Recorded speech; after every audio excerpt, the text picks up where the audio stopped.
Hello, cute না? কিছুদিন আগে পূর্ণতা শপে গিয়েছিলাম। কত সুন্দর একটা জায়গা। ওখানে গেলেই মনটা ভালো হয়ে যায়।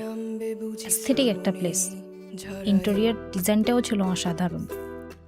ওখানে সকল আর্ট লাভারদের জন্য বেস্ট একটা প্লেস ওটা। আর্ট, ক্রাফট, স্টেশনারি সব কিছুর কিউট কিউট প্রোডাক্ট পাওয়া যায় ওখানে। সবগুলো প্রোডাক্ট এত কিউট আর ইউনিক, সবারই পছন্দ হওয়ার মতো। আমিও ছোট্ট কুটুস একটা মিনি আর্ট বুক নিলাম।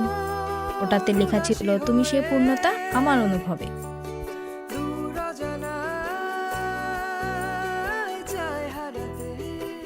কিউট এই মিনি আর্ট বুকটা কি দিয়ে স্টার্ট করব, কি এঁকে স্টার্ট করব সেটাই বুঝতে পারতেছিলাম না।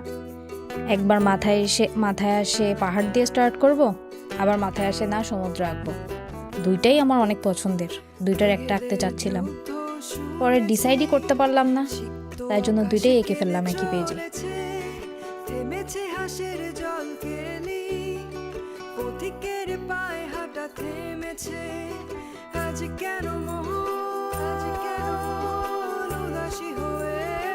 আজকের মতো সবাইকে টাটা।